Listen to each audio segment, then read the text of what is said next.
Ini ada pernyataan, kayaknya sedang viral juga nih video beliau ini. Salah satu tokoh agama sedang viral ini videonya. Kita harus meninggalkan zakat jika pengen maju. Ini mohon maaf Bapak Ibu ya. Ini kita lurusin dulu. Yang perlu kita luruskan itu begini. Saya tak berbicara pada aspek zakatnya Bapak Ibu, tapi saya berbicara pada aspek pemikirannya. Ya, kita bicara pemikiran, bukan pada aspek zakatnya. Kita berbicara pada pemikirannya. Terlepas daripada penting atau tidak pentingnya zakat itu ada kaitannya pada tashkik dan tasbih dan taghrib. A'udzu billahi minasyaitonir rajim. Bismillahirrahmanirrahim. Assalamualaikum warahmatullahi wabarakatuh.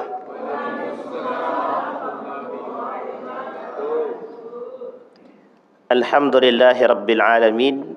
Alhamdulillahilladzi an'ama bi ni'matil iman wal islam bihima tatimmus salihat.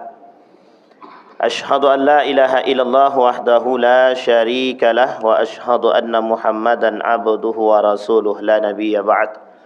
Allahumma salli wa sallim wa barik ala hadzal nabiyyil karim. Allahumma salli ala Muhammad wa ala ali Muhammad fil alamin innaka Hamidum Majid. Ya ayuhan nasu attaqu rabbakumul ladzi khalaqakum min nafsin wahidah wa khalaqa minha zawjaha wa batha minhuma rijalan katsiran wa nisaa'a wattaqullaha alladzi tasaaluna bihi wal arham innallaha kana 'alaikum raqiba. Puji syukur kehadirat Allah dengan mengucapkan alhamdulillahi rabbil alamin. Berselawat kepada Nabi dengan mengucapkan Allahumma salli ala Muhammad wa ala ali Muhammad fil alamina innaka Hamidum Majid. Baik Bapak Ibu sekalian yang berbahagia, di subuh hari ini mudah-mudahan Allah melimpahkan keberkahan kepada kita semua, insyaallah yang hadir husnul khatimah. Kemudian kita berdoa kepada Allah untuk kedua orang tua kita yang telah mendahului kita, Allah tempatkan di tempat terbaik di sisinya, Allah terima amal ibadahnya, Allah kumpulkan kelak bersama orang-orang yang saleh. Dan untuk orang tua kita yang masih hidup, sehat, kuat, husnul khatimah, amin ya rabbal alamin. Rumah tangga kita sakinah, mawaddah, warahmah. Baik Bapak Ibu, saya tak tahu juga nih Bang Romi, entah sampai kapan pun perang dunia, perang pemikiran ini selesai, saya tak tahu. Makin hari makin berat saja. Tadi malam jam 1:30 baru tidur setelah melihat judulnya perang pemikiran juga. Tapi memang nampaknya semakin ke akhir semakin serius perperangannya. Sedikit informasi buat kita semua Bapak Ibu, Iran sama Amerika sudah main perang-perangan. Mungkin ada yang memprediksi 2 hari ke depan sudah terjadi perang besar-besaran antara Iran, Amerika dan bantuan-bantuan mereka. Tapi mudah-mudahan kita bisa bersiap dengan apapun kondisi yang akan terjadi dengan Indonesia khususnya. Kemudian khususnya lagi yang akan terjadi dengan umat muslim. Karena memang di balik perperangan ini selalu ada agama yang menjadi konsekuensi atau dampak daripada perperangan tersebut. Sekarang kita bicara terlebih dahulu persoalan ada seorang yang bertanya kepada seorang syekh, namanya Syekh Muhammad Imarah. Syekh Muhammad Imarah ini telah wafat. Beliau seorang pakar peradaban Islam kontemporer Mesir. Menjadi seorang ulama besar di Mesir di bidang peradaban Islam kontemporer. Satu ketika beliau ditanya oleh seorang penanya. Beliau bilang begini, kata penanya tersebut, saya mendengar Anda ingin sekali syariat Islam ini diterapkan? Pertanyaannya adalah, apakah Anda ingin membawa kami mundur ke belakang? Jadi penanya ini bilang begini kepada Syekh Muhammad Imarah, apakah Syekh Muhammad Imarah ini ingin membawa kembali Islam mundur pada masanya? Jadi penanya ini itu bertanya dalam kondisi mengejek. Mengejek itu meremehkan. Kemudian dijawab oleh Syekh tersebut, ke belakang atau mundur ke belakang yang mana yang Anda maksud? Ini pertanyaannya serius. Maka beliau juga menjawabnya dengan serius. Kata beliau, mundur ke belakang yang mana yang Anda maksud? Kita lihat. Apakah belakang yang Anda maksud adalah 100 tahun yang lalu? 100 tahun yang lalu berarti kan 1 abad yang lalu. Ketika ini beliau ditanya, saat Islam menguasai separuh dunia selama 500 tahun. Berarti berapa abad Islam menguasai pada saat itu? Ini belum mundur jauh ke belakang ya, baru 100 tahun yang lalu. 100 tahun yang lalu ditambah 500 tahun. Berarti 5 abad, 1 abad ditambah 5 abad. Berarti sekitar 6 abad. Artinya pada saat itu Islam mengalami kejayaan yang fantastis. 5 abad. Kemudian beliau mengatakan, atau yang Anda maksud adalah lebih jauh lagi ke belakang, saat di mana dinasti Mamluk menyelamatkan dunia dari ganasnya serbuan Mongol dan Tartar. Kita bicara subuh ini pada sejarah, sedikit sejarah tentang keganasan Mongol pada saatnya. Mongol ini Bapak Ibu sekalian yang berbahagia, adalah, kalau kita bisa bahasakan Mongol dan Tartar ini, inilah kelompok yang membumi hanguskan dinasti Abbasiyah pada masanya. Jadi puncak kejayaan Abbasiyah itu dimatikan lampu tersebut oleh Abbasiyah. Allah bilang dalam Al-Quran, yuriduna liyutfi'u nurallah biafwahihim wallahu mutimmu nurihi walau karihal kafirun, gitu. Ini cocok ayat ini untuk kita bacakan hari ini. Dari dulu sampai sekarang ayat ini tetap cocok. Kenapa? Karena kondisinya benar sama. Kalau dulu mematikan Islam itu dengan mengajak mereka berperang. Yuriduna liyutfi'u nurallah biafwahihim. Tapi sekarang tidak biafwahihim. Tidak hanya dengan itu, kekuatan orang-orang kafir hari ini mereka tampakkan kekuatan mereka, mereka sembunyikan hakikat mereka. Hakikatnya adalah kelemahan dan ketakutan. Itu sudah Allah sebutkan dalam Al-Quran, fi qulubihim ru'bah. Ada rasa khauf, ada rasa takut dalam hati mereka. Tapi keberanian itu menurut mereka lebih kencang ketika melihat umat muslim itu berada dalam kondisi yang sangat fatal. Kita lihat sebab runtuhnya dinasti Abbasiyah. Sebab runtuhnya. Ada masanya kita akan bicara tentang kejayaan mereka. Tapi hari ini kita bicara tentang aspek itu terlebih dahulu. Ada sebab runtuhnya dinasti Abbasiyah. Salah satu penyebab runtuhnya dinasti Abbasiyah itu disampaikan oleh pakar sejarah dalam sejarah tersebut adalah kemerosotan ekonomi. Kita tak berbicara pada aspek itu. Yang kedua, yang paling berbahaya, di tengah dinasti Abbasiyah itu munculnya aliran-aliran sesat. Kalau kita bicara aliran sesat, ini Indonesia termasuk negara yang banyak mengadopsi aliran sesat. Majelis Ulama Indonesia itu merangkum lebih daripada 1000 aliran sesat di Indonesia. Lebih dari 1000 aliran sesat di Indonesia. Itu lebih atau lebih kurang gitu. Itu bicaranya Majelis Ulama mengatakan lebih, bukan lebih kurang, lebih daripada 1000 aliran sesat. Dan ada penyebab kesesatan itu muncul, fanatisme.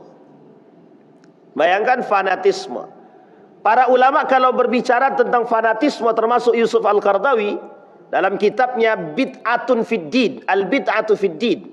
Itu Yusuf Al-Qaradawi menuliskan kitab tersebut Al-Bid'atu fid Din, itu persoalan kesesatan. syubhat yang terjadi dalam agama. Syubhat itu bukan hanya pada halal haram makanan saja, tapi syubhat itu bisa terjadi dalam agama. Persoalan syubhat agama itu yang disebut dengan memunculkan aliran sesat. Salah satu di antaranya munculnya atau sebab daripada munculnya aliran sesat itu adalah fanatisme. Maka ada seorang syekh kemarin ketika diwawancara, apa sebab munculnya aliran-aliran sesat itu? Dia jawab, karena fanatisme terhadap kelompok dan golongan itu. Gus Baha bilang begini, Gus Baha itu dalam ketika ditanya tentang persoalan hisab dan ru'yah. Apa kata Gus Baha? Kita ini terlalu cinta kelompok gitu. Sehingga mohon maaf kadang-kadang ilmu itu kita tolak gitu. Cinta terhadap kelompok, kebenaran kita tolak gitu. Nah, itu yang dikatakan oleh Gus Baha itu. Itu ketika beliau mengomentari persoalan hisab dan ru'yah. Beliau sampai katakan kecintaan terhadap kelompok justru mematikan ilmu. Memandang sebelah mata ilmu. Baik. Itu adalah sebab runtuhnya dinasti Abbasiyah. Kita kembalikan kepada persoalan tadi. Ketika dinasti Abbasiyah dalam kondisi yang sangat lemah, ekonomi merosot. Sebab ekonomi merosot ini ada sebab, ada. Apa sebabnya merosotnya ekonomi? Sebab merosotnya ekonomi ini adalah adanya tekanan dari luar. Tekanan dari luar. Pertanyaannya luar mana? Luar kerajaan. Siapa yang di luar kerajaan ini yang menekan, yang menjadi sebab runtuhnya dinasti Abbasiyah, yang menjadi sebab lemahnya ekonomi dinasti Abbasiyah? Tahu Bapak Ibu apa? Kerajaan-kerajaan Islam kecil yang berada di sekitar dinasti-dinasti Abbasiyah. Apa kata kerajaan-kerajaan kecil yang ada di sekitar dinasti Abbasiyah itu? Kalau sistemnya seperti ini monarki, kapan kerajaan kami yang di pesisir dan pinggiran ini bisa menjadi raja agung? Bisa menjadi orang atau menjadi seorang raja. Otomatis sistem monarki ini kan keturunan. Sistem kerajaan itu kan keturunan. Itu dijawab oleh dinasti-dinasti, oleh kerajaan-kerajaan kecil Islam yang ada di sekitar daripada dinasti Abbasiyah. Akhirnya yang terjadi, mereka memisahkan diri satu demi satu. Tinggallah dinasti Abbasiyah secara utuh, tapi pinggirannya sudah tidak ada. Kekuatannya tidak ada. Pasokan ekonomi berkurang. Ini kemudian menjadi kelemahan. Sehingga Bapak Ibu diambil alihlah oleh Mongolia. Kerajaan Mongol yang diduduki oleh penduduk Tartar. Yang Bapak Ibu boleh cek dalam sejarah, ada perangnya namanya Ain Jalut. Perang Ain Jalut ini itu perang yang paling bengis di muka bumi ini. Yang paling sadis. Jangankan manusia, kertas pun tidak boleh hidup. Itu jangankan manusia, kertas saja nggak boleh hidup. Makanya bahasa ini disebutlah rasa sakit yang paling mendalam. Kata para ulama, sedalam-dalamnya rasa sakit ketika melihat terbunuhnya umat muslim, jauh lebih sakit ketika melihat lembaran-lembaran kertas itu berterbangan. Dibakar, dimasukkan ke dalam laut. Itu sejarah laut hitam. Laut hitam. Laut merah dan lain sebagainya. Jadi Bapak Ibu, kalau kita melihat Islam ini, sebenarnya mental kita ini perlu kuat. Umat Islam jangan sampai roboh mentalnya. Ini kalau sempat umat Islam ini mentalnya bobrok, lah selesai kita. Kalau bahasa Ustaz Alfian Tanjung itu mental babak belur. Jangan sampai umat muslim ini mentalnya babak. Karena kita punya di mana kondisi kita memang dihabisi sehabis-habisnya. Jadi Bapak Ibu, kata para ulama, kesedihan para ulama tuh ketika dinasti Abbasiyah runtuh itu bukan persoalan jiwa saja. Tapi yang paling mendalam itu ketika keilmuan yang sudah dibangun sedemikian cemerlangnya itu, sampai pada puncak kejayaannya itu, di situ hilang semua, Pak, hilang semua. Setelah diterjemahkan oleh kelompok-kelompok tertentu ke berbagai macam negara. Persia, Jerman, Inggris, Prancis, Amerika belum masuk dalam daftar itu. Lagi-lagi Amerika tidak masuk dalam daftar itu. Jadi Amerika ini termasuk negara maju belakangan gitu. Karena pada masanya itu Jerman, Inggris, Prancis itulah negara yang memegang secara keilmuan pada saat itu. Dan itu tidak bisa dipungkiri. Ketika Oxford University, ketika itu Harvard University dan lain sebagainya, itu menjadi ada di sini yang isi kajian di sini ada Ustadz kita, Ustadz Dr. Iskandar Arnel. Wah, itu ahli di bidangnya itu. Nama beliau juga cukup terkenal di Malaysia itu. Kalau kita tanya sama beberapa pakar pemikiran di Malaysia itu, saya pernah belajar di Malaysia dalam dunia pemikiran dan peradaban. Jadi ketika saya sampai di Malaysia itu, dalam diskusi, Anda dari mana? Saya dari Riau. Oh, dari Riau. Tolong sampaikan salam saya kepada, disebutkan namanya, Dr. Iskandar Arnel, kata dia. Itu salah satu muridnya pakar filsafat Muslim hari ini, salah satu sarjanawan Muslim atau Muslim scholars hari ini yang masih hidup. Namanya Profesor Dr. Sayyid Naqib Al-Attas. Nah, muridnya salah satunya adalah Dr. Iskandar Arnel. Coba, tapi saya tak bercerita yang lain, saya coba cerita pada aspek itu aja. Itu kalau di salah satu di antara yang sangat kritis. Beliau ini termasuk yang paling kritis ketika itu. Termasuk salah satu yang mengkritisi pemikiran beliau, gurunya sendiri, Profesor Dr. Sayyid Naqib Al-Attas. Dan bayangkan Bapak Ibu, dalam pandangan para pemikir ini, termasuk persoalan peradaban ini, itu menjadi makanan harian. Begitu mereka sadarnya tahu bahwa kondisi umat ini. Jadi kalau kita bicara ini kepada mereka, mereka sudah paham, sudah paham. Kemunculan sekulerisme, liberalisme, pluralisme itu sudah biasa, kata dia. Dan bakal pasti terjadi, kata dia. Dan itu salah satu cara merusaknya begitu. Bayangkan salah satu cara merusak, metodenya itu, kata dia. Harus dimunculkan orang-orang seperti ini. Beliau kenal betul bagaimana riwayat hidupnya Nur Khalis Majid itu, tahu betul. Baik Bapak Ibu, kita kembalikan. Nah sekarang pertanyaannya, di tengah Abbasiyah yang tadi berdiri kokoh dengan berbagai macam hal, keilmuannya, ekonomi, kemudian militernya, kemudian banyak daripada kerajaan-kerajaan kecil Islam yang bergabung memisahkan diri, disebabkan karena memang sistem khilafah atau kepemimpinan yang dibangun oleh dinasti Abbasiyah itu menjadi sebab. Akhirnya mereka memisahkan diri. Disinilah sebab lemahnya Pak, salah satunya. Nah, ada poin pentingnya, diambil alih ketika itu melihat kekosongan-kekosongan itu, melihat kelemahan-kelemahan itu, artinya persatuan yang sudah mulai terpecah belah oleh Mongolia, kerajaan Mongol ketika itu dimanfaatkan. Apa tujuan Mongol memanfaatkan? Membumi hanguskan dinasti Abbasiyah yang sudah lama memegang kejayaan. Itu yang dibahasakan dalam bahasa sejarah. Jadi mohon maaf Bapak Ibu, Mongol ini beberapa kali ingin menghancurkan dinasti Abbasiyah tapi tak berhasil. Baru berhasil setelah terpecahnya para kerajaan-kerajaan kecil tadi. Nah sekarang bayangkan ketika Mongol mengambil alih itu semua, di bumi hanguskannya, tidak ada yang disisakan, termasuk kertas-kertas tadi. Tahu Bapak Ibu maksudnya kertas-kertas itu apa? Ilmu. Itu yang dibakar, makanya perpustakaan terbesar di Baghdad itu di bumi hanguskan sama mereka, dihancurkan sehancur-hancurnya. Disinilah Bapak Ibu, ketika sudah dihancurkan perpustakaan tersebut, tapi kuncinya sudah mereka pegang. Sudah mereka terjemahkan ilmu-ilmu itu ke dalam bahasa mereka. Termasuk bahasa Persia, Jerman, Inggris, Prancis, dan lain sebagainya. Itu sudah mereka terjemahkan. Dalam bahasa perang pemikiran ini disebut dengan transisi, transmisi, dan lain sebagainya. Dan transliterasi. Itu sudah terjadi pada masanya. Sekarang pertanyaannya, sesadis apa pembunuhan yang dilakukan oleh Mongol itu? Pembunuhan yang dilakukan oleh Mongol itu tidak memandang bulu. Hamilkah dia, anak kecilkah dia? Kalau kita bicarakan sadisnya genosida yang dilakukan oleh Israel hari ini terhadap Palestina, maka itu mungkin belum ada apa-apanya dibandingkan dengan yang dilakukan oleh Mongol.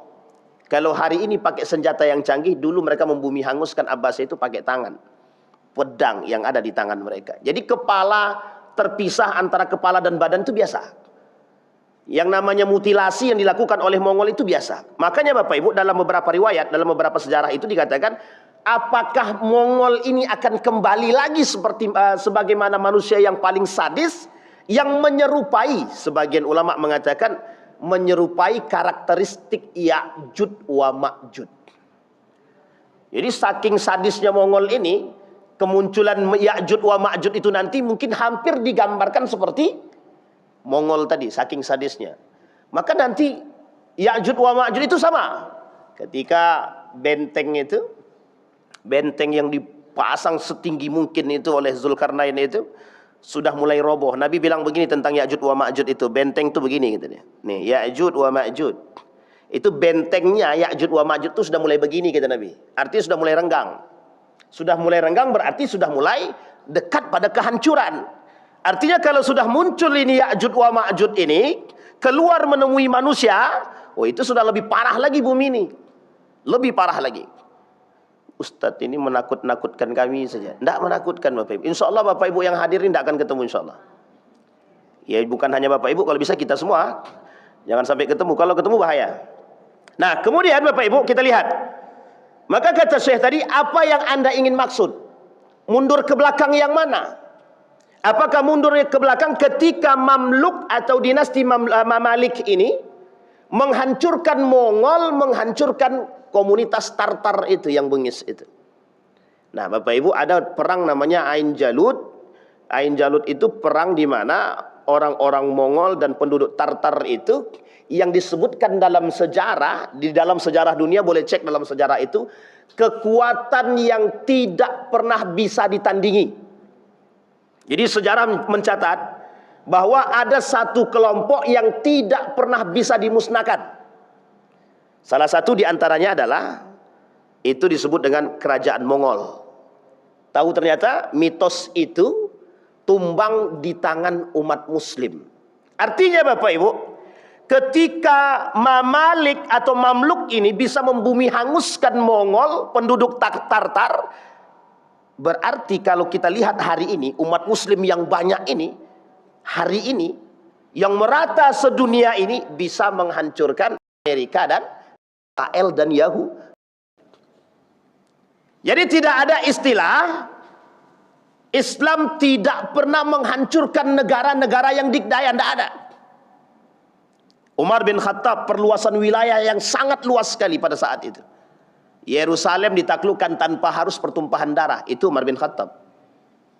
Salahuddin Al-Ayyubi, Muhammad Al-Fatih, semua orang-orang yang pakar di bidangnya. Orang-orang yang ahli dalam perang.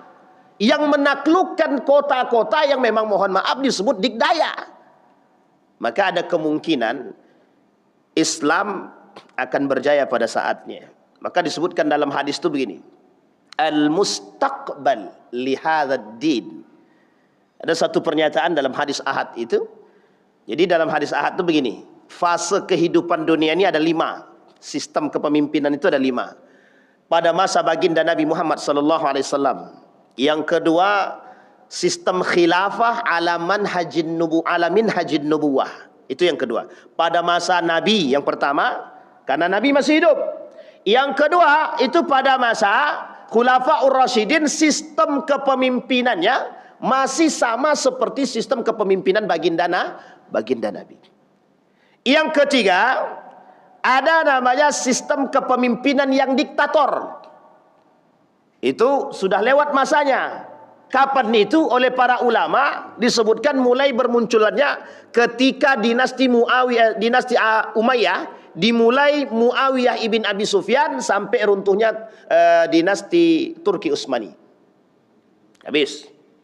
Turki Utsmani kan sudah selesai. Tapi kemudian yang keempat, ada fase yang keempat. Fase yang keempat itu namanya Mulkan Jabbariyah. Jadi kata para ulama memaknai hadis ini, Mulkan Jabbarian ini lebih berbahaya, lebih parah daripada kepemimpinan Muawiyah ibn Abi Sufyan sampai pada akhir. Sampai pada Turki Utsmani. Itu nanti akan muncul yang lebih berbahaya daripada kelompok tersebut. Kalau cuma diktator biasa. Tapi setelahnya lebih parah lagi.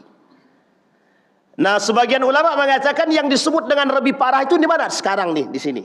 Di sini kondisinya. Kata para ulama itu, kondisi kita sekarang ini adalah kondisi di mana umat muslim pasti akan merasakan yang disebut dengan babak belur. Maka ini disebut dengan babak keempat, babak belur. Babak belurnya di mana? Islam ekonominya habis. Runtuh, rusak. Itu secara ekonomi. Politik, Islam berpolitik rusak. Maksudnya perpolitikan dalam dunia keislaman itu dirusak, dilemah. Yang ketiga, agama dilemahkan. Wah, ini poin kita sekarang nih Bapak Ibu, agama dilemahkan. Ini kalau kita berbicara persoalan agama dilemahkan ini, nanti ada satu pernyataan oleh seorang, ada kaedah, namanya kaedah di orang kafir itu. Dalam orang kafir itu ada istilah kaedah begini: if you cannot beat them, you join us. Ini kaidah yang penting untuk diingat. Kalau kalian tidak bisa menang atas orang kafir, maka bergabunglah bersama kami. Itu kaidah orang kafir. Jadi cara mereka tuh merusak kita begitu. Kalau Anda tidak bisa menang atas orang kafir, maka Anda bergabunglah bersama orang kafir. Bisa dipahami ini maksudnya Bapak Ibu? Maksudnya begini. Ini dijelasin maksudnya. Maksudnya itu, kalau seandainya orang kafir itu pemegang dunia hari ini, bermain dengan urusan ekonomi ribawi, maka kita juga ikut bermain dengan dunia ekonomi ribawi. Ini ada pernyataan, kayaknya sedang viral juga nih video beliau ini. Salah satu tokoh agama sedang viral ini videonya. Kita harus meninggalkan zakat jika pengen maju. Ini mohon maaf Bapak Ibu ya. Ini kita lurusin dulu. Yang perlu kita luruskan itu begini. Saya tak berbicara pada aspek zakatnya Bapak Ibu, tapi saya berbicara pada aspek pemikirannya. Ya, kita bicara pemikiran, bukan pada aspek zakatnya. Kita berbicara pada pemikiran. Terlepas daripada penting atau tidak pentingnya zakat itu ada kaitannya pada taskik dan tasbih dan taghrib. Jadi kita berbicara dalam unsur bahasa dulu. Kira-kira menurut Bapak Ibu, kalimat meninggalkan zakat itu, adakah persamaannya dengan mengatakan mengurangi zakat, mengurangi peran zakat? Kita coba sama-sama berpikir, adakah kesamaan meninggalkan zakat dan mengurangi peran zakat? Kira-kira yang lebih berbahaya yang mana? Meninggalkan zakat atau mengurangi peran zakat? Ya kedua-duanya Bapak Ibu, kedua-duanya berbahaya itu. Ini bahasa. Allah itu adil Bapak Ibu, adil seadil-adilnya Allah itu. Orang itu kalau memang sudah nampak sekali, itu tinggal Allah plesetkan, selesai. Makanya Bapak Ibu berdoa kepada Allah, mudah-mudahan Allah jaga lisan kita nih. Itu kalau Allah pengen plesetkan lidah kita Pak, selesai Pak, sebentar saja selesai. Dalam klarifikasi, saya tidak tahu bagaimana cara pandang Majelis Ulama Indonesia terhadap persoalan ini. Itu saya baca tadi malam. Itu Majelis Ulama Indonesia merespon kalimat tersebut. Kata Majelis Ulama itu, sebenarnya beliau sedang ingin mengatakan kepada kita bahwa ada peran-peran lain selain daripada zakat. Tidak ada masalah ketika beliau mengatakan itu dengan bahasa yang baik, silahkan, tak ada masalah. Tapi persoalannya adalah bagaimana, mohon maaf, ini adamu itaatillah, menjauhkan orang dari pemahaman zakat. Abu Bakar memerangi orang-orang yang tidak membayar zakat. Memerangi itu ada dua kemungkinan, mati ataupun celaka. Itu diperangi. Kita ambil kalimat yang sederhana dalam Al-Quran yang perlu dipahami. Khuz min amwalihim, yang dianggap oleh semua para ulama itu maksudnya adalah sodakoh itu bukan sedekah tapi zakat. Kita pahami Pak. Kalimat khuz ini dalam bahasa Arab itu kata perintah. Kata perintah itu ada dua. Diambil dengan cara yang lembut atau dengan cara yang kasar. Abu Bakar mengambil dengan cara yang kasar, diperangi.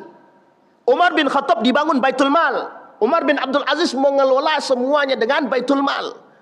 Yang dilakukan oleh Umar bin Abdul Aziz, dikumpulkan semuanya, zakatnya, sedekahnya, infaknya, wakafnya. Pertanyaannya adalah kalimat khus di situ perintah atau mohon maaf Allah main-main tuh dengan zakat. Ini bahasa, Pak. Pertanyaannya adalah ketika seorang tokoh yang berbicara mampu atau tidak mempengaruhi orang.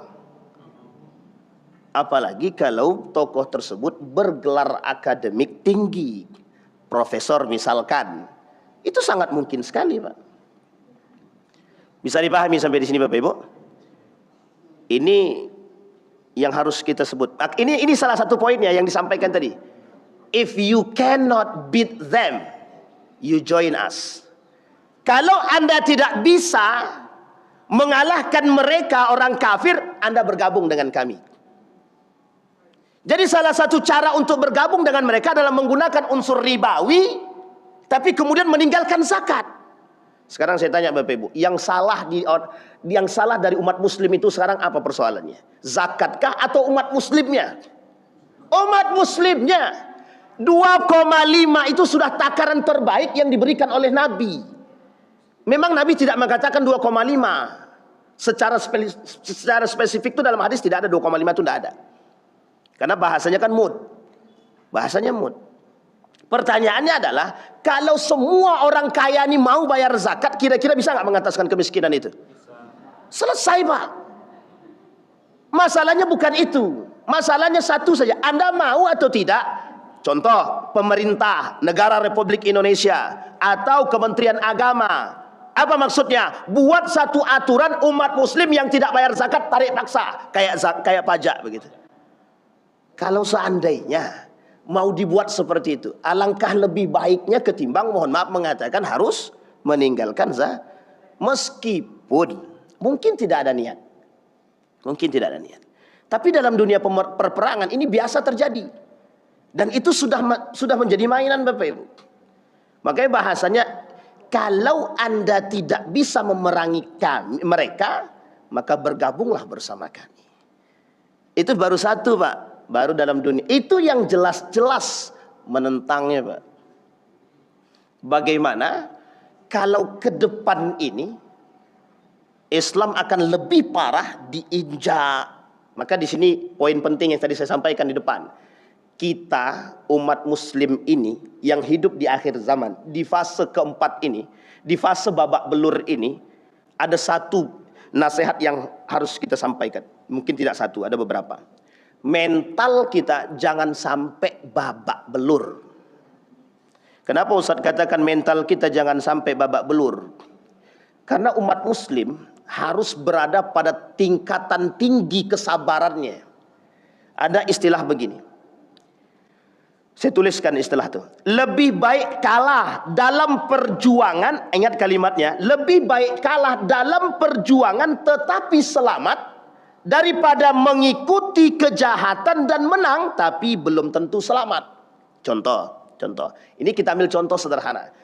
Mungkin saja Amerika, Israel dan Yahudi ini akan menang atas Iran. Mungkin saja, ini mungkin saja bahasa mungkin. Pertanyaannya di akhirat selamat nggak itu? Gak selamat, Pak.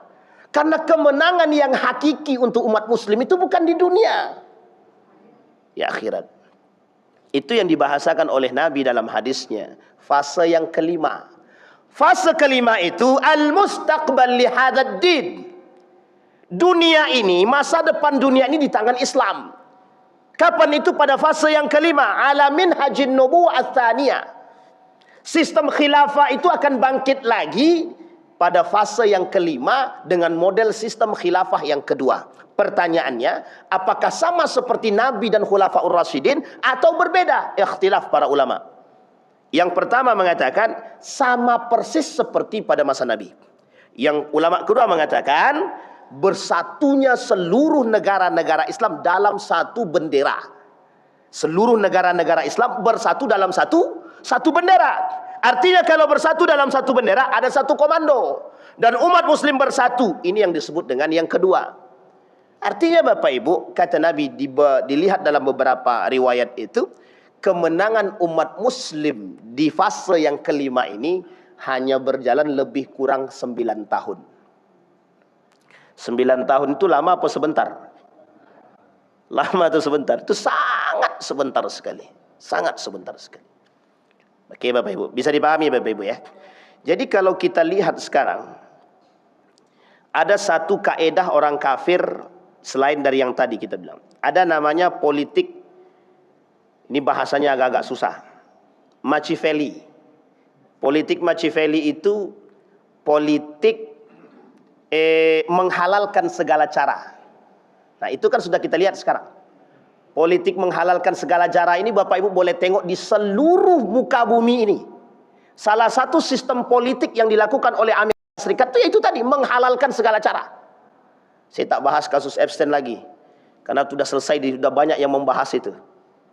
Tapi salah satunya adalah kasus politik yang menghalalkan segala. Sekarang saya tanya, di negara kita ini politiknya menghalalkan segala cara atau tidak itu? Bapak Ibu yang jawab, bukan saya ya. Jadi bertanggung jawabnya sama-sama, bukan sendiri-sendiri. Itu penting. Jadi kalau mereka yang jawab, saya agak aman sedikit gitu. Bisa dipahami Bapak Ibu ya? Baik. Kita lihat Bapak Ibu. Sekarang kita lihat. Ketika ada seorang konten kreator bilang begini. Kata beliau begini. Ustaz, sudah tidak zamannya kita sekarang itu seperti dulu gitu. Udah nggak zamannya. Zamannya kita sekarang ini zamannya modern. Dulu itu jadul Ustaz. Tidak ada duit, semua cuma barter saja. Itu zaman dulu. Kita nggak mungkin kembali pada masa itu lagi. Siapa bilang tidak mungkin? Yang bilang tidak mungkin siapa? Ketika nanti masanya di mana listrik ini akan padam selama 40 hari meskipun riwayatnya lemah, artinya pada saat itu orang tidak akan lagi menggunakan HP. Jangankan HP, lampu saja tak ada, yang ada lampu strongking. Itu akan kembali pada masanya, Pak. Kita lihat Jepang. Jepang hari ini meminta warganya, murid-muridnya kembali kepada membaca buku dan menulis pakai pulpen. Coba bayangkan. Mengapa mereka kembali, Pak? Mengapa mereka kembali menulis? Dalam satu syair dikatakan begini, al-ilmu saydun wal kitabatu qayduhu qayyid suyudaka bil hibalil wathiqah. Tahu Bapak Ibu alasan mengapa daya ingat para ulama terdahulu itu kencang kuat? Salah satunya tulisan. Siapa nabi yang mengajarkan tulisan? Penemu pulpen pertama itu siapa? Nabi Idris alaihissalam. Menulis pakai apa? Ala kadarnya. Bagaimana caranya? Wallahu a'lam. Belum hidup saya zaman itu. Benar Pak? Tapi penulis pertama itu Nabi Idris. Diakui Pak. Dunia yang mengakui, bukan kita. Kita umat muslim ini baru mengakui bahwa Idris itu penulis pertama. Itu baru abad ke-19. Coba bayangkan. Itu dalam sejarah loh. Baru abad ke-19 umat muslim. Bayangkan, kita lihat kembalikan sejarah ya Bapak Ibu. Kita kembalikan sejarah. Pada masa dinasti Abbasiyah, itu ilmuwan muslim itu bertebaran Pak. Ilmuwan muslim itu bertebaran. Kita umat muslim ini baru sadar bahwa punya ilmuwan muslim di abad ke-19. Itu tidak sengaja lisannya para pakar-pakar filsafat barat itu kepleset lidahnya. Apa salah satunya? Ibnu Sina. Bidang kedokteran. Itu kepleset itu Pak. Jadi salah satu ilmuwan barat itu saking keplesetnya dia mengatakan teori kedokteran itu terkhusus pada bidang bedah itu punya Ibnu Sina. Avesin mereka panggil itu. Itu ketika disampaikan dalam satu forum, kaget Pak. Para ilmuwan barat ini kaget, filsafat barat ini kaget. Lu kok bisa? Di situ muncul Pak. Ternyata di antara yang hadir itu ada orang yang jujur juga Pak. Mulai bermunculan. Nah, ilmuwan muslim kemudian belakangan ini kemudian memunculkan itu. Makanya baru kita familiar di abad ke-20, ame semua. Tahu Ibnu Hayyan, Al-Khawarizmi, Al-Jabar dan lain sebagainya. Meskipun mereka semua ini berbeda-beda secara pegangan, tapi satu hal kuncinya Pak. Cerdasnya mereka tidak tanpa agama. Tidak ada mereka-mereka ini yang mengatakan zakat itu ditinggalkan, tidak ada. Tidak ada Pak. Tidak ada mereka-mereka ini yang mengatakan semua agama sama. Tidak ada Pak, tidak ada. Al-Hallaj itu, ada seorang namanya Al-Hallaj itu. Saking berbahayanya Al-Hallaj itu ditakuti orang. Takut bahwa aliran dia ini tersebar. Itu tidak pernah mengatakan bahwa semua agama itu sama, tidak ada. Jangankan Al-Hallaj, orang kafir pada masa Nabi sadar dia kafir itu agama sendiri dan Muslim sendiri. Sampai dia bilang, hari ini kami menyembah agama Tuhanmu, besok engkau menyembah Tuhan kami. Itu bayangkan Pak. Sampai sebegitunya. Loh kok kita hari ini datang dengan gagah mengatakan Muslim. Itu yang disebut dengan Muslim mental bobrok tadi. Muslim mental babak belur. Kita tidak siap kalah. Kita pengen menang, cuma salah tempat. Pengen menang bergabung dengan orang penjahat. Ini dalam ilmu loyalitas al-wala wal bara' dibahas. Ini persoalan akidah. Jadi bergabung dengan orang kafir, bergabung dengan musuh yang jelas-jelas memusuhi kita, itu tidak punya iman, tidak berakidah. Tidak berakidah. Jadi kalau kita nih bergabung, kita nih tahu itu ada musuh kita yang dia memerangi kita, kita kerjasama dengan dia, pengkhianat. Yang kedua, kalau kita kerjasama dengan dia, tahu dia musuh kita yang memusuhi Islam, tapi kita kerjasama dengan mereka, itu namanya nifaq, munafik. Bisa dipahami Bapak Ibu ya? Baik, kita kembalikan kepada judul kita tadi. Kembali kepada, kalau bahasanya kembali ke laptop, kata Tukul. Baik Bapak Ibu, itu dinasti Mongol yang dihancurkan oleh Mamalik. Pada saat itu kedikdayaan kedikdayaan Mongol itu sampai seantero dunia ini tahu Pak. Sama istilahnya ketika Babilonia dimusnahkan oleh Persia, dan siapa orang yang menundukkan Persia? Muslim. Bayangkan, Konstantinopel dengan gagahnya, Romawi dengan gagahnya, siapa yang menundukkan? Muslim. Pertanyaannya, di mana letak kemunduran Islam pada saat itu? Justru mohon maaf, kita umat muslim ini harus sadar. Kita yang harus sadar, bukan mereka yang harus sadar. Tapi kita ini tak sadar-sadar. Nengok duit 1 miliar aja goyang kita Pak. Bukan hanya Bapak Ibu saja, semuanya maksudnya begitu. Bisa dipahami Bapak Ibu ya? Ini persoalan. Begitulah mudahnya, begitulah murahnya harga agama di mata orang-orang yang tidak beriman. Muslim tapi tidak ini yang disebut Pak oleh beliau. Yang disebut oleh Nabi, yang disebutkan oleh mereka bahwa Islam itu hanya rusak di tangan umat Muslim. Islam ini tidak akan rusak di tangan orang kafir, tidak. Islam ini rusak di tangan orang Muslim. Salah satunya itu Pak, kasus-kasus yang kita lihat sekarang. Mohon maaf, beberapa hari yang lalu, 2-3 hari yang lalu, itu banyak yang kirim video ke saya. Videonya aneh-aneh Pak. Penyimpangan agama, mempermainkan ayat Al-Quran. Saya bilang, saya sudah capek bahas ini. Semakin kita bahas, semakin banyak yang hadir. Semakin banyak yang melecehkan Al-Quran, yang melecehkan ini ayat Arab. Saya bilang, ini orang maunya apa gitu loh. Ya Allah ya Rabbi. Inilah kunci kesabaran kita Pak. Betul-betul harus sabar ini untuk mumpung bulan Ramadan ini Pak. Ini kalau bukan Ramadan nih kayaknya bisa jadi caci makian keluar semua nih. Coba bayangkan Pak. Pertanyaannya sederhana Pak. Apa maksudnya? Saking bahayanya penyakit eksistensi, viralisme. Itu sudah disampaikan Nabi. Boleh zam-zam fatu'rab, kata Nabi. Kalian kencingkan zam-zam itu, besok kalian terkenal tuh. Itu belum ada media sosial. Ketika media sosial belum ada, HP belum ada, Nabi sudah katakan boleh zam-zam fatu'rab. Kencingkan sumur zam-zam, ente terkenal. Betul Pak. Sampai hari ini cerita itu masih ada itu. Dan uniknya lagi dibuat oleh manusia sekarang. Nabi kasih peringatan, kita buat. Itu uniknya manusia sekarang. Tidak dikasih tahu, pengen cari tahu. Setelah dikasih tahu malah berbuat. Itu kan lucu. Hudzaifah ibn Yaman bertanya tentang dosa, jangan sampai umat muslim ini berbuat. Oh Hudzaifah ibn Yaman, kata Nabi, wa kuntu as'aluhu. Hudzaifah ini bertanya sama Nabi, yang ditanya itu tentang dosa.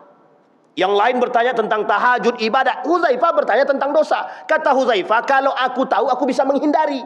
Kebalikan dengan makhluk sekarang, manusia sekarang, dicari tahu untuk dilakukan. Bayangkan Pak. Jadi kita ini sedang, nah sekarang saya tanya, penjajahan yang sebenarnya itu Belanda apa sekarang? Itu penjajahan yang sesungguhnya. Penjajahan yang sesungguhnya itu adalah penjajahan pada urusan agama. Makanya Bapak Ibu, lebih parah perang pemikiran daripada perang senjata. Rusaknya lama. Lama sangat. Sampai hari ini. 1924 sampai hari ini kita belum merdeka secara pemikiran. Kita dibabak belur terus Pak, sampai pada puncaknya babak belur. Baik, sampai di sini bisa dipahami Bapak Ibu? Nah, baik. Ini saya bingung juga menutupnya lewat mana ini.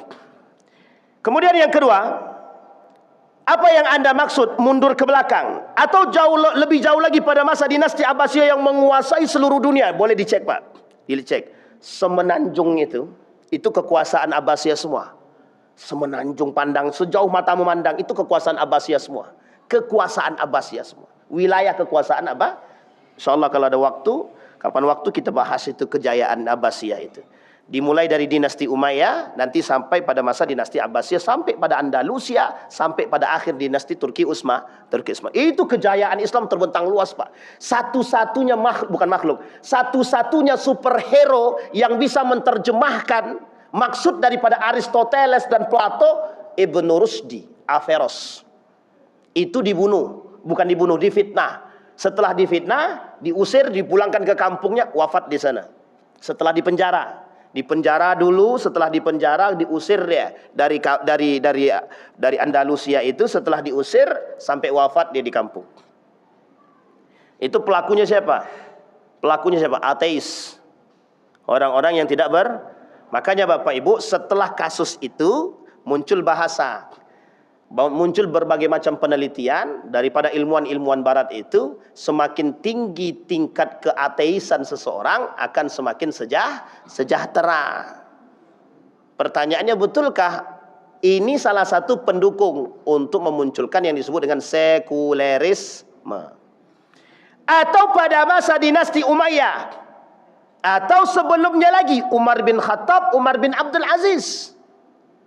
Umar bin Abdul Aziz setelahnya. Ini Umar bin Khattab. Umar bin Khattab siapa yang tak kenal Pak? Siapa yang tak kenal? Setelah Nabi, penaklukan Yerusalem itu cuma bisa di tangannya Umar bin Khattab.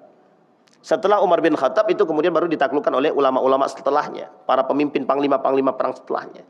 Tapi pembuka pertama adalah Umar bin Khattab. Baik Bapak Ibu sekalian yang berbahagia. Atau pada masa Khulafa atau Khalifah Harun ar-Rasyid. Oh apalagi pada masa Khalifah Harun ar-Rasyid cemerlang, sangat cemerlang sekali. Makanya Bapak Ibu yang pakai kacamata, lensa-lensa ini tuh dasarnya adalah dari ilmuwan muslim. Dasarnya dari ilmuwan muslim. Harus diakui Pak. Kalau Bapak Ibu belajar filsafat itu, ada bapak sosial namanya Karl Marx. Karl Marx itu belajar dari murid-muridnya, itu adalah muridnya daripada Ibnu Khaldun. Pengarang buku judulnya Muqaddimah. Muqaddimah itu bukunya Ibnu Khaldun. Ibnu Khaldun itu ilmuwan muslim di bidang sosial. Maka bapak sosial itu bukan yang lain, itu Ibnu Khaldun itu. Bisa dipahami Bapak Ibu? Baik, kita kembalikan Bapak Ibu. Kita potong sampai di situ. Nah, maka apa kesimpulan kita Bapak Ibu sekalian berbahagia? Yang pertama kesimpulan kita adalah Islam ini pernah berjaya dan akan kembali berjaya. Bapak Ibu, kalau Bapak Ibu mengingkari kejayaan Islam, berarti Bapak Ibu tidak beriman.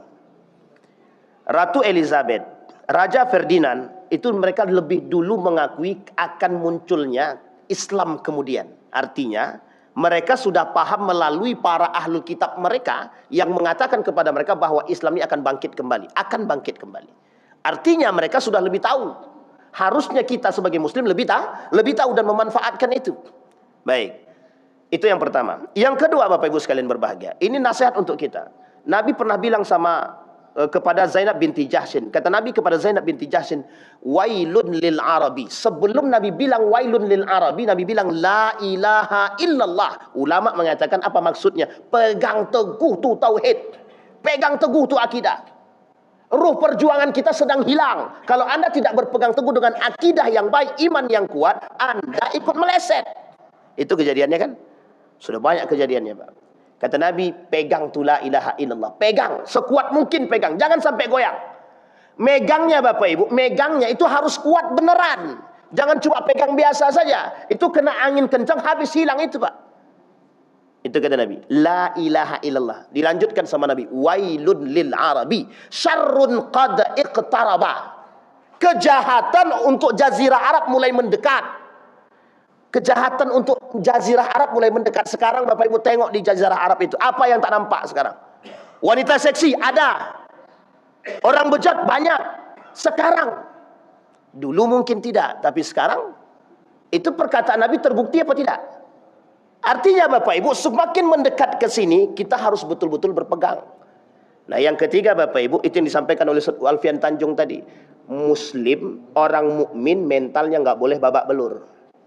Jangan sampai kita umat mukmin ini mental kita yang babak belur. Jadi Bapak Ibu, tidak ada istilah riba halal, tidak ada. Tidak ada istilah suap halal, tidak ada. Tidak ada. Tidak ada istilah suap halal, riba halal, tidak ada. Narkoba halal, tidak ada. Minuman keras halal, tidak ada. Babi halal, tidak ada. Tidak ada. Yang jelas keharamannya tidak akan mungkin menjadi halal. Kecuali akan muncul kelompok yang menghalalkan. Itu mungkin. Tapi Bapak Ibu, yang perlu kita pahami, kitanya yang harus berpegang. Itu yang ketiga. Yang keempat Bapak Ibu, di masa babak belur ini, kita semua mesti akan merasakan, yang betul-betul beriman mesti akan merasakan sakitnya bagaimana hidup di dunia dengan tingkat kesabaran yang penuh, yang kuat. Wasbir bima asabak. Sabarlah dengan musibah yang kau alami. Apa salah satu musibah yang dialami oleh umat muslim hari ini adalah pendangkalan akidah. Dan ingat Bapak Ibu, untuk mendangkalkan akidahnya kita ini perlu bagai macam teori, metode. Salah satunya pada aspek ekonomi, politiknya, pasar sahamnya, dan lain sebagainya untuk menghancurkan kita. Dan ini semua adalah ranahnya, adalah strategi mereka untuk menghancurkan agama kita. Memang yang melakukannya itu adalah tangan-tangannya saja. Orang-orang yang di belakangnya adalah yang disebut dengan makhluk rahasia, secret society, masyarakat-masyarakat rahasia yang dulunya menyembunyikan diri, tapi hari ini tidak lagi. Mereka tak perlu lagi menyendirikan. Tidak perlu lagi mereka menyembunyikan diri mereka, identitas mereka, yang hari ini kita sebut sebagai muncul kembali kelompok Freemasonry.